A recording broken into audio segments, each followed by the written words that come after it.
Thank you very much for inviting me to join this conference Online Safety, Contemporary Challenges 2020, organized by the Ministry of Digital Transformation in cooperation with the Ministry of Internal Affairs of Ukraine and co-organized by the International Telecommunication Union. International Telecommunication Union is the UN specialized agency for ICTs. Our priority is to support the countries and make the world a better place thanks to the ICTs. ITU protects in particular those who are vulnerable. It's important and exciting to engage many partners and to put on the political agenda the child protection, which in the recent years and the days became so important component for taking care of. We are creating a world where the children can be connected and fully benefit from the opportunities of a trusted and safe online environment. Let's take a look at the current global landscape. In 2019, more than half of the world's population used the internet, over 53%. 1/3 of these people, these were the children. This makes us understand the growing consumption of internet by the youth and the need to protect this growing group of population. ITU is committed to connect the unconnected and committed to create a better, safer place for these 1 billion children currently facing all sorts of threats and violence online. But there are a lot of challenges which need to be addressed. 51% of children online have been exposed to violence online risks and harms. 44% of children exposed to online threats suffer long-term consequences later in their adult life. These numbers speak for themselves. And in fact, children are the best person to speak for themselves and share their experiences online. Let's take a look what the children are reporting when facing threats online. We have the quote of the colleague from Japan, 13 years old, being proud of his network of over 5,000 friends. He's calling them friends, but are they? We're having also the quote from the kid from Serbia, 12 years old, who was very scared.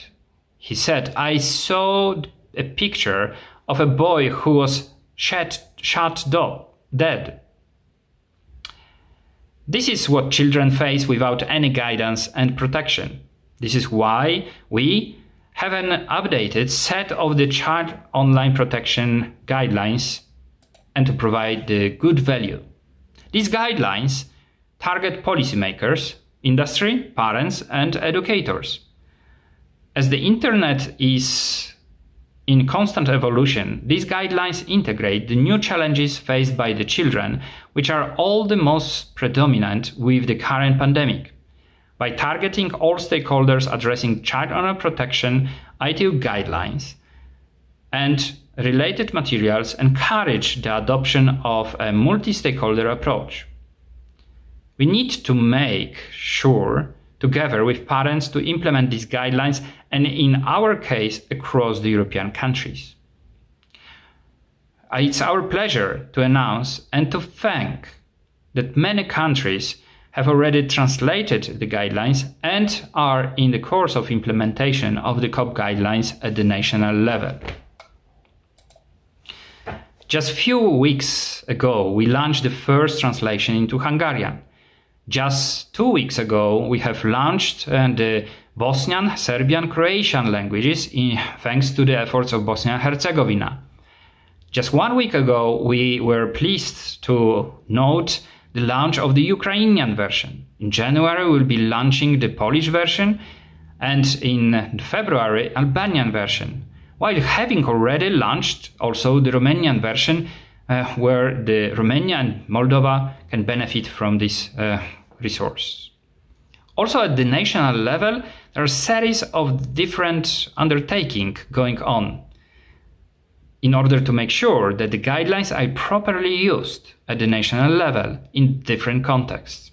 Albania has been holding a set of workshops targeting households and most specifically women. This success and consequent demands from the partners to the educated and on the subject encourage the Cybersecurity Agency, together with NGO Women in Technology in Albania, to pursue these trainings next year. ONAT Academy in Ukraine has held also trainings targeting children, parents and educators, giving an example on how the guidelines can be practically implemented. Still in Ukraine, the NGO Minzmin, together with Ministry of Digital Transformation, have offered online courses for educators across the Ukraine districts, where we are very pleased to note that 450 persons have been attending the first trainings. This shows the need for parents and teachers to have recommendations to guide children online. In Hungary, also under the leadership of Dr. Katalin Barassi, translator of the guidelines into Hungarian, we have held series of the trainings, social media campaigns, also interviews with the media, engaging so many stakeholders. Finally, in Bosnia and Herzegovina, we are conducting a consequent social media campaign to raise awareness across the country. These are the facts of the concrete activities at the European level, which will be growing, and we have to encourage other stakeholders to engage, and engage also at the regional level in order to synchronize our efforts and to learn from each other how to do better and more effective and more efficient.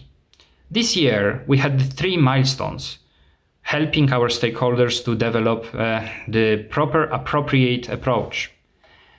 We launched the meetings in June, October and November.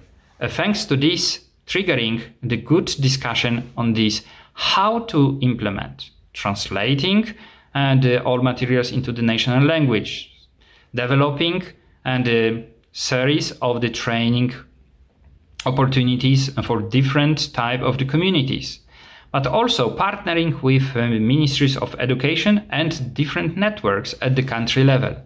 All this is happening thanks to the communication and strength and coordination between those who are committed to work with us in rolling out the COP guidelines. In this sense, we are offering as the ITU Office for Europe several services to the stakeholders. We are collecting the information from all countries in order to provide you the Cybersecurity Index, which incorporates also the component on the Child Online Protection. We encourage all countries to report passionately to this process. Also, we are conducting the national assessments with the countries and for the countries, helping them in advancing their national agendas. What we did in Georgia in 2018, in Ukraine in 2019, and currently doing the same in Moldova, leading towards strengthening the national approach towards the child honor protection, developing the national strategies and the implementation plans. We are also providing specific supports to the countries in order to make sure that they can get the best possible advice following the international standards and also get into the resources which usually are of huge value once we are working at the national level. Having said all this would not happen without setting the child honor protection as the priority for Europe. And yes, this was the priority, and we hope that it will be the next priority for the next few years. And this is the reason why in January 1819, we'll be meeting with all member states and the membership of the ITU at the regional preparatory meeting for WTDC, World Telecommunication Development Conference, discussing what should we do in order to strengthen support to this vulnerable group of the population in Europe, and deciding if this would be a priority for all region. We hope it will be. So join us in this effort. Before I close, I would like to thank all our partners for joining our forces and drawing attention to this important action of rolling out the children protection across Europe. My colleague Sara Del Porte will provide an overview of the COP guidelines and related materials. Thank you.